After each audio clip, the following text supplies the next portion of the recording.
Mes amis, bien le bonsoir. Je prévois une relance assez sérieuse sur le prix du popcorn.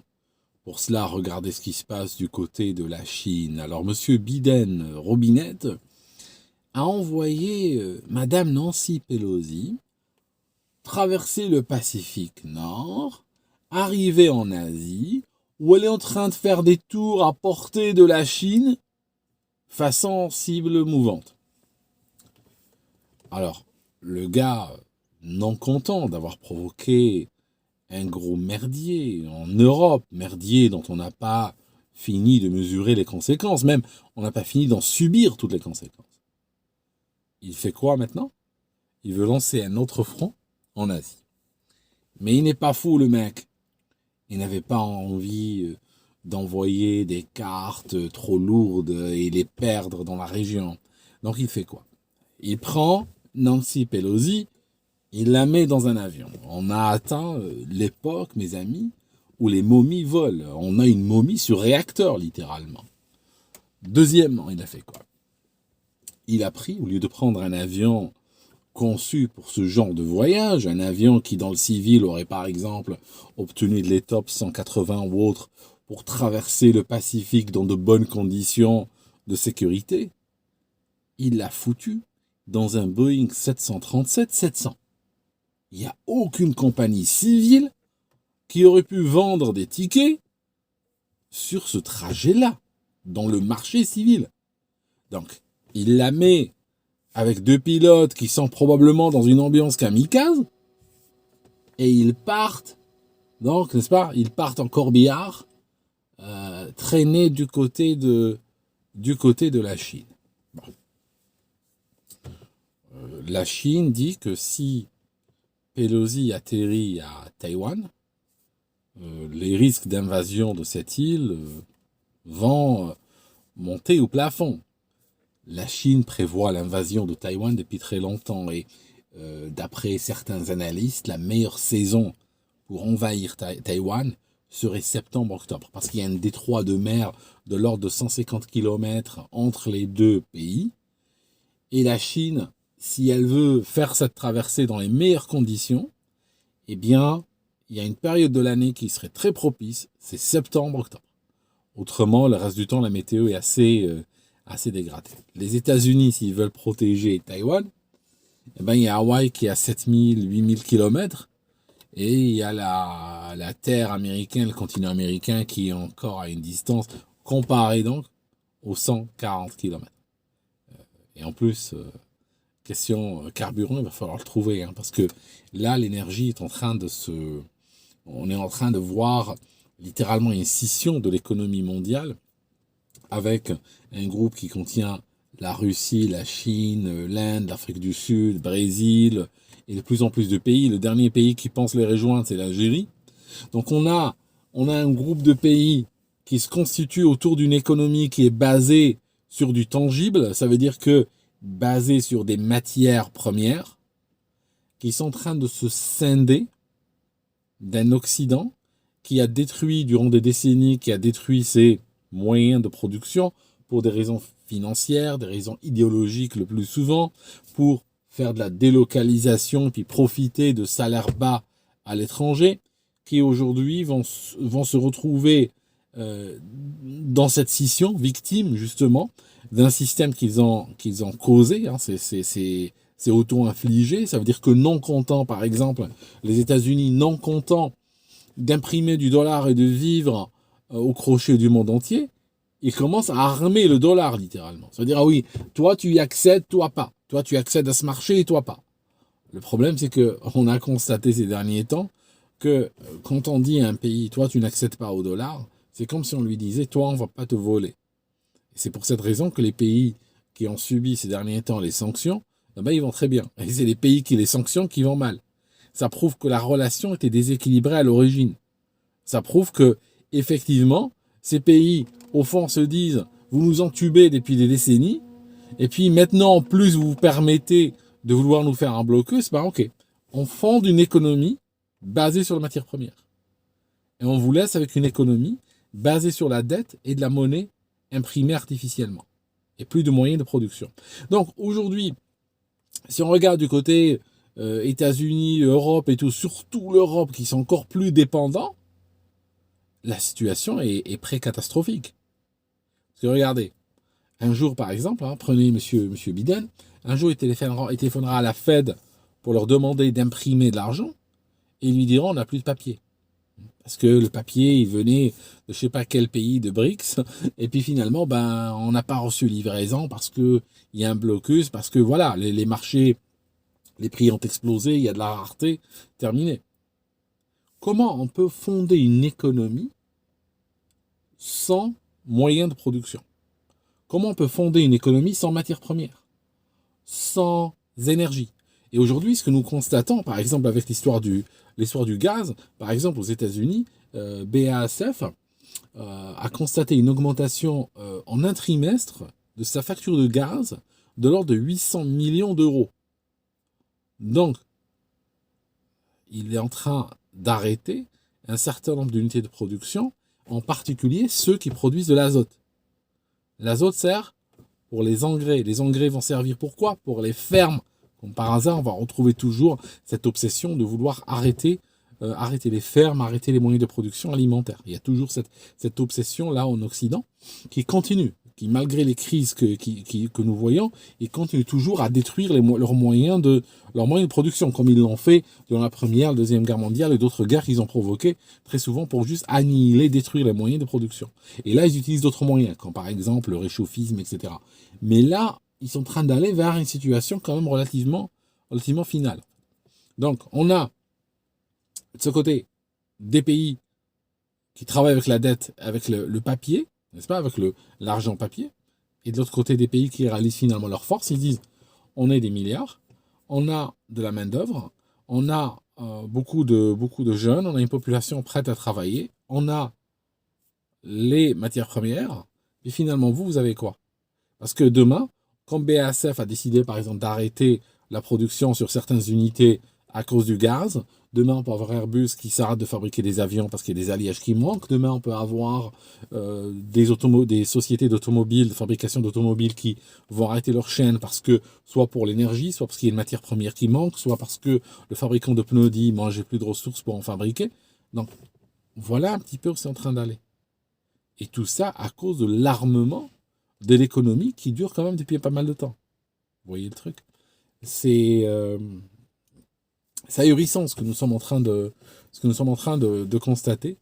Et je vois que l'ouverture d'un autre front, hein, n'est-ce pas, vers la Chine, va juste un front de tension pour le moment. Il n'y a pas de guerre, hein, proprement parler, mais il y a un front de tension qui va finir par ressouder et rapprocher entre eux les pays, des pays qui, jusqu'à il n'y a pas longtemps, étaient peut-être proches, mais aujourd'hui sont devenus vraiment des alliés stratégiques. Et c'est très profond ce qui est en train de se passer aujourd'hui. Ça dépasse de très loin la guerre froide. Ce n'est pas du niveau guerre froide. Parce que la guerre froide, oui, il y avait des tensions entre le bloc de l'Est, l'Union soviétique de l'époque, entre les États-Unis et puis l'Europe et tout ça. Il y avait une tension qui des fois a été montée, des fois baissée, tout ça. Mais à la base, fondamentalement, c'était la même civilisation quelque part. Alors qu'aujourd'hui, on a une scission civilisationnelle, que la guerre froide n'était pas une scission civilisationnelle. Celle-là, elle l'est, vraiment. Ça veut dire que ça ne dépend pas de la tension aujourd'hui qui est entre la Russie et les États-Unis, par exemple, ou la perte de confiance entre la Russie et l'Europe. Ce n'est plus une affaire de Poutine ou une affaire de Biden ou genre oui, si Biden quitte la Maison Blanche, il y aura un autre, ça va changer. Non, non, c'est beaucoup plus profond que ça. C'est-à-dire qu'il y a beaucoup de peuples aujourd'hui et des gens qui se comptent en milliards. C'est des pays qui ont des milliards de citoyens qui ont constaté aujourd'hui que les États-Unis et l'Europe ne sont pas des partenaires fiables, que ce ne sont pas des pays avec lesquels on peut travailler. Ça veut dire que quel que soit ce qu'ils te disent, ce qu'ils te promettent, quelle que soit la relation que tu peux avoir avec eux, demain, pour n'importe quoi, ils peuvent faire volte-face, ils peuvent t'agresser, ils peuvent créer du merdier à tes frontières, etc. Ils peuvent distribuer des armes et tout, et créer des merdiers. Si vous remarquez, l'Europe, par exemple, même un pays comme la France, n'est plus un pays de stabilité. Rappelez-vous de Villepin quand il parlait de l'invasion de l'Irak à l'ONU en disant nous sommes un ancien pays et tout ça, il donnait des leçons aux Américains. et comparé à aujourd'hui. Vous savez, d'habitude, quand il y avait des guerres, la France était le pays qui appelait à des efforts diplomatiques, qui appelait à qui envoyait des diplomates. D'ailleurs, ils ont fermé leur système. Comment ça s'appelait là, la diplomatie française. Ils l'ont flingué, quoi. C'est comme le Lido, ça a fermé. En fait, ils appelaient à des tables rondes, à un cessez-le-feu, à des couloirs humanitaires, etc. Aujourd'hui, c'est plus ça. Aujourd'hui, la France, il y a merdier quelque part. Ok, on va jeter encore de l'huile sur le feu, on va distribuer des armes, on va monter en rhétorique. Tout de suite. Il n'y a plus vraiment aucune volonté de désescalade. C'est plutôt le contraire. Du moment qu'il y a un merdier, on va rajouter encore par-dessus. Et ça, c'est dans une logique de vassalité par rapport aux États-Unis. Regardez le Royaume-Uni, par exemple. On a des parlementaires britanniques. Ils ont vu que, bon, c'est un peu chaud là, en Taïwan, la Chine, Pelosi, tout ça. Ils ont vu que c'est un petit peu merdique. Normalement, si on est dans une situation normale, on fait quoi? On appelle les uns et les autres à se calmer, on appelle les États-Unis à cesser la provocation, on appelle la Chine à respecter l'intégrité territoriale de Taïwan, enfin, pour ce que ça veut dire. On essaye de calmer le jeu, on essaye de calmer la rhétorique, on essaye de faire des réunions, on envoie des médiateurs, tout ça. C'est ça ce qu'on fait, ce qu'on faisait normalement de toute ma vie depuis mon enfance. Chaque fois qu'il y a eu un conflit, c'est les mots-clés qu'on entendait. Aujourd'hui, ils font quoi? Ils voient que Nancy Pelosi rôde vers Taïwan et que les Chinois sont hyper chauds sur ça. Ben, il y a des parlementaires qui viennent d'annoncer, des parlementaires britanniques, qui vont aller à Taïwan. Vous voyez? Ça signifie, il y a de la tension, on va en rajouter encore. Et ça vous montre, et c'est pour ça que j'ai changé un petit peu, j'ai évolué un petit peu sur le Brexit, ça vous montre la vassalité. Aujourd'hui, avec le Brexit, le Royaume-Uni peut vivre plus librement encore sa vassalité par rapport aux États-Unis. Donc c'est aujourd'hui très ouvert. C'est un pays très actif sur le front de créer des guerres, lancer des guerres, les alimenter, les financer, distribuer des armes, essayer de torpiller tous les efforts diplomatiques, essayer d'enflammer la rhétorique, tout ça. C'est devenu quelque chose qu'ils font sans complexe, de manière extrêmement ouverte et décontractée. D'accord? Sans penser aux conséquences. Parce qu'aujourd'hui, on ne sait même pas comment on survivra cet hiver à cause du merdier qu'il y a avec l'Ukraine, mais déjà on est en train de réfléchir à lancer un autre avec la Chine. Et on risque de finir avec des industries, pour ce qui nous en reste, fermées, avec des chaînes de production à l'arrêt, avec des millions de gens qui ne savent pas quel sera leur lendemain, mais ça, ils s'en foutent complètement. C'est juste court terme, vassalité, répondre donc au merdier en y rajoutant, et voilà. C'est assez impressionnant ce qui est en train de se passer. Mais on est dans une logique, sur le plan diplomatique, c'est une logique purement suicidaire. Ce n'est plus des pays qui regardent leurs intérêts, c'est des pays qui sont dans la destruction pure. Et aujourd'hui, bon, la bonne nouvelle dans tout ça que je peux vous donner quand même, c'est que ce qu'on appelait le nouvel ordre mondial est mort. Schwab, c'est fini. C'est un Playmobil dans un lavabo. C'est terminé. Hein. Ce mec avec sa tête de veau, c'est terminé. Il peut toujours processionner d'une soirée à l'autre, d'une réunion à l'autre, et s'entourer de chefs d'État qui sont en train de le regarder comme un gourou, mais c'est fini. Leur projet est terminé. C'est pas qu'il a du plomb dans l'aile. C'est fini. C'est du passé. C'est has-been. C'est terminé. Nouvel ordre mondial, tout ce merdier. Demain, s'ils veulent créer un nouvel ordre mondial, il y aura dedans, il y aura la France et il y aura peut-être l'Allemagne dedans. Hein, il y aura 2 ou 3 pays qui se courent derrière. C'est fini, ça. C'est terminé. Eux, ce qu'ils rêvaient, ils rêvaient d'une sorte d'un gouvernement unique sur la planète, une monnaie unique, machin, tout ça. Mais en réalité, ils sont seuls, ils sont minoritaires même. Vous regardez les pays des BRICS, en termes de population, c'est des pays qui veulent vivre leur individualité, qui veulent vivre dans un monde multipolaire, qui veulent le respect de leur culture, le respect de leur histoire, de leur tradition, de leur présence dans le monde, de leur voix, n'est-ce pas? C'est des pays aujourd'hui qui pèsent beaucoup plus lourd que ces pays, que les schwabistes. Les schwabistes, c'est maintenant du pipi de chat, littéralement. Et plus on avance, plus les schwabistes sont en train d'aller vers des situations littéralement de corruption et de suivi de littéralement de comment on appelle ça? J'ai le mot de faillite. Voilà, de faillite. C'est-à-dire, on a un système, corruption, faillite, et voilà, ils sont en train de se manger. Ils sont en train de se ramasser, les mecs.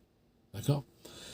Donc voilà, c'est pour ça que je vous disais, je prévois de la relance sur le popcorn, quoi. Regardez un petit peu ce qui se passe vers la Chine. Le mois de septembre, octobre, ça va être extrêmement chaud.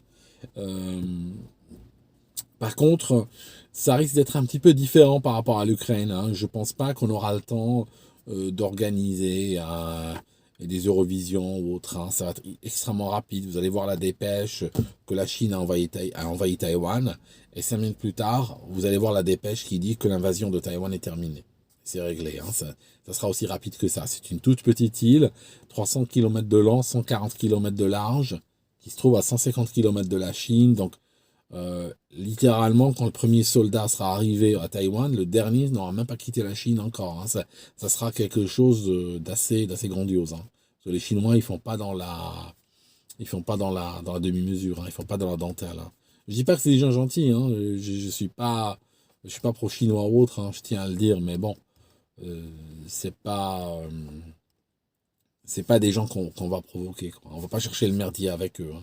S'ils veulent Taïwan, ben qu'ils prennent Taïwan, quoi. Mais l'important, c'est que nous, on fasse tourner l'économie, qu'on fasse tourner, qu'on ait des puces, qu'on ait des machins, et puis qu'on se calme, quoi, hein. Parce que on peut pas jouer les gendarmes du monde. Il y a plein de merdiers là à travers le monde, et si à chaque fois qu'il y a un merdier, on se sacrifie pour, on n'est pas sorti de l'auberge. J'avoue que le but, c'est le sacrifice, hein.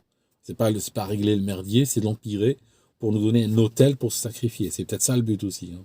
Je suis même extrêmement proche de le croire. Je crois que l'Occident aujourd'hui cherche à construire des hôtels pour se sacrifier. Donc là où il voit une situation qui peut, qui peut avoir une potentialité sacrificielle, il va capitaliser à fond dessus, miser dessus, et puis y aller, quoi. Parce que ça permettra de dégrader encore l'Occident, quoi. C'est un choix. Enfin, je ne peux pas vous en dire plus, mais bon, c'est un choix. Clairement, c'est un choix. C'est pas un accident. Voilà, mes amis. C'est, je veux dire, Macron, les Français, ils ont voté pour lui une deuxième fois, quoi, hein. D'accord? C'est pas Trudeau, hein, ça fait je sais pas combien d'années qu'il est au Canada, il est exposé à des élections et des élections. Finalement, les Canadiens votent pour lui, quoi. Donc, on se demande un petit peu. Je me demande si je suis pas en train de pisser dans un violon, quoi, après tout, hein. C'est peut-être ces peuples, quelque part, hein, il y a peut-être une logique de mérite, hein. Quelque part, ils méritent ce qui leur arrive, hein, parce que au lieu de voter pour leur Poutine, ils votent pour leur Macron, hein, par exemple, les Français. Hein, donc c'est à eux de choisir. Au lieu de choisir des gens qui vont voter, qui vont les porter, des gens qui vont les porter sur la scène internationale, mais porter une voix qui a sa singularité, une voix qui a sa présence, mais qui a aussi sa dignité, quelque part. Une voix qui préserve leurs intérêts. Aujourd'hui, ils votent pour littéralement des voyous, des saboteurs. Et après, ça pleurniche dans les chaumières. Je veux dire, voilà, quoi. Enfin. Je vous laisse. C'était juste une discussion au fil de l'eau. J'espère que les choses vont se tasser et se calmer, mais ça n'a pas l'air de se tasser et de se calmer en tout cas. Merci et à très bientôt, mes amis.